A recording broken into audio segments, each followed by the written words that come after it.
Alors, prenons l'exemple suivant. C'est l'intégrale de la fonction f de x égale à x carré dans l'intervalle de 0 à 1.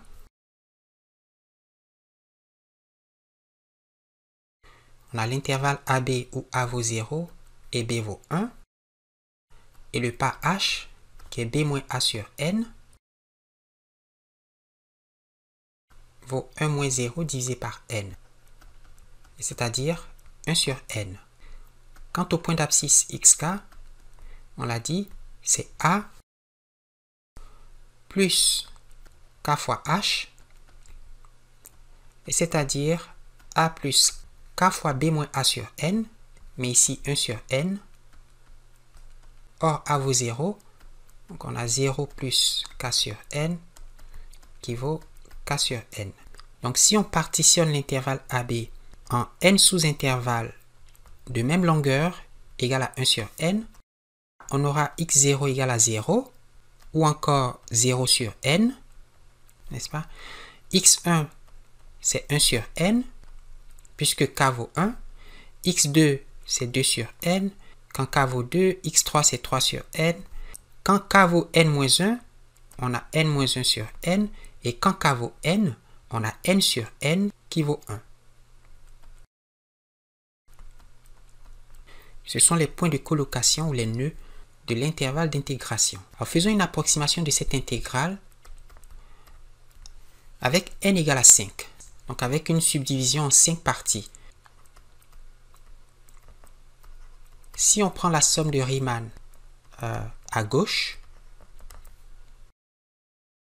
on a S5 qui vaut la somme quand k varie de 0 à n-1, donc à 4, 1 sur 5, puisque n vaut 5, multiplié par f de xk, et c'est-à-dire f de k sur n, et comme n vaut 5, donc f de k sur 5. Alors, la fonction f, c'est bien sûr x carré. On aura donc l'approximation S5 égale à 1 sur 5 facteur de, quand k vaut 0, f de 0 sur 5. Quand k vaut 1, f de 1 sur 5. Quand k vaut 2, f de 2 sur 5. F de 3 sur 5. Et f de 4 sur 5. Ce qui vaut 1/5 facteur de... Pour la fonction x carré, on aura 0 sur 5 au carré, 1/5 au carré, 2/5 au carré, jusqu'à 4/5 au carré. J'ai k 0, 1, 2, 3, 4, xk 0 divisé par 5.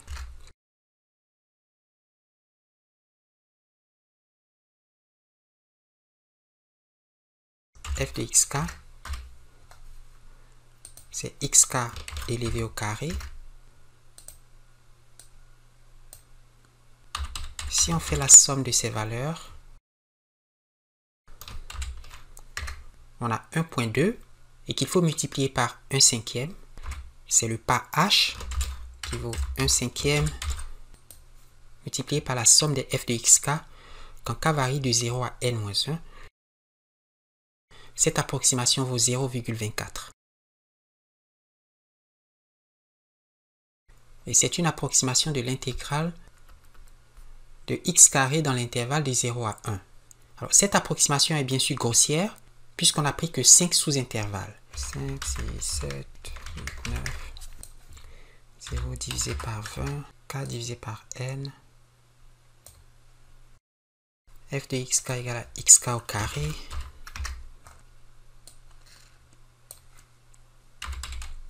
la somme vaut 6,175. Et l'intégrale 1 sur n, donc 1 sur 20, multiplié par la somme des f de xk, on a une nouvelle approximation qui vaut à peu près 0,31. On est passé d'une approximation de 0,24 avec 5 sous-intervalles à 0,31 avec 20 sous-intervalles. Donc l'intégrale de 0 à 1 x carré dx est à peu près égale à 0,24 pour n égale à 5, 0,31 pour n égale à 20. Alors, question, quelle est donc la valeur exacte de cette intégrale? N'est-ce pas? Que vaut-elle exactement?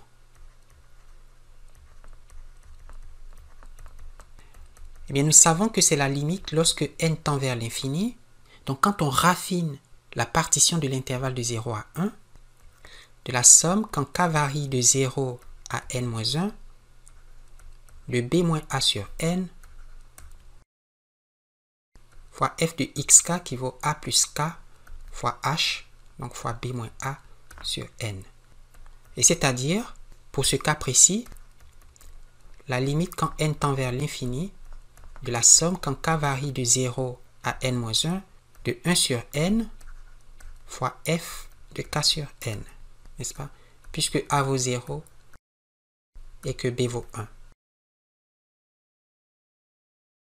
C'est la limite quand n tend vers l'infini de la somme quand k varie de 0 à n-1 de 1 sur n fois k sur n au carré. Et c'est d'autant plus vrai que la fonction f ici vaut x carré. Et donc f de k sur n, c'est k sur n au carré. C'est donc la limite quand n tend vers l'infini. On peut faire sortir les termes constants. Ce sont les termes qui ne dépendent pas de k. Donc on a 1 sur n qui est constant par rapport à k.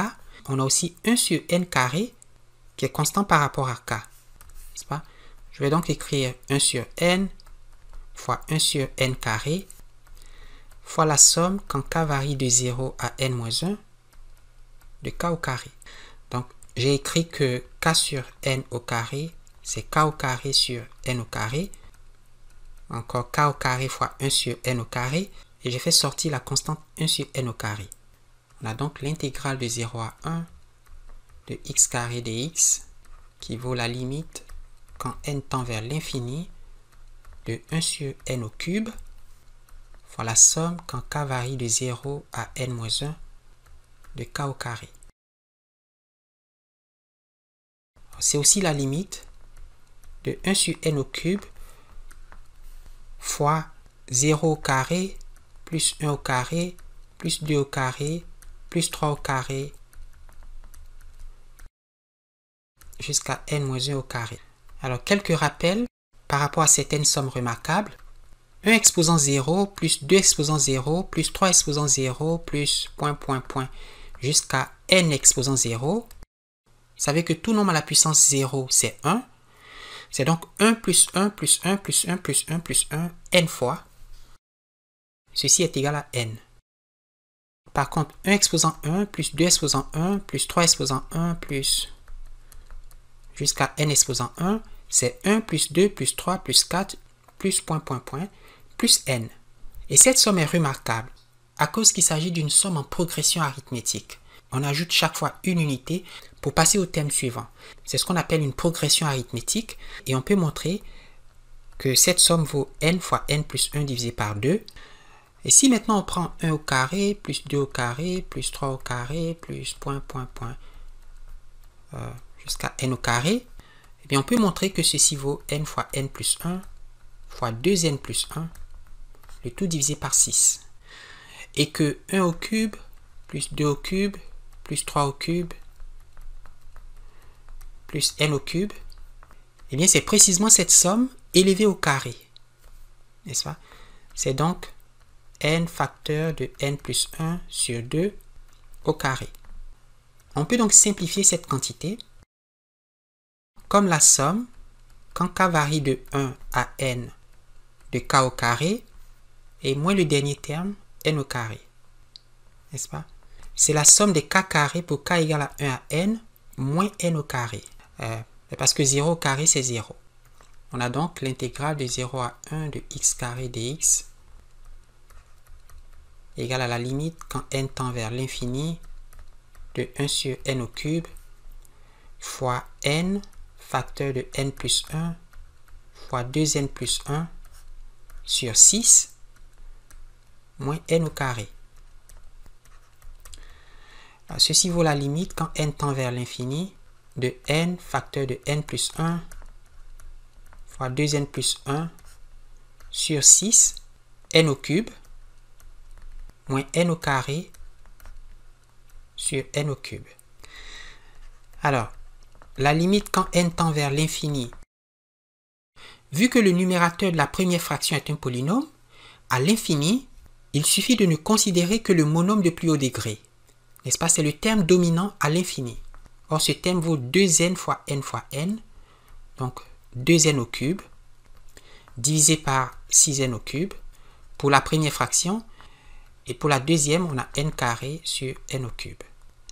N au cube sur n au cube, donc on a 2 sixièmes, moins n au carré sur n au cube, c'est 1 sur n, et qui tend vers 0 lorsque n tend vers l'infini, et par conséquent, tout ceci vaut 2 sixièmes, c'est-à-dire 1 tiers.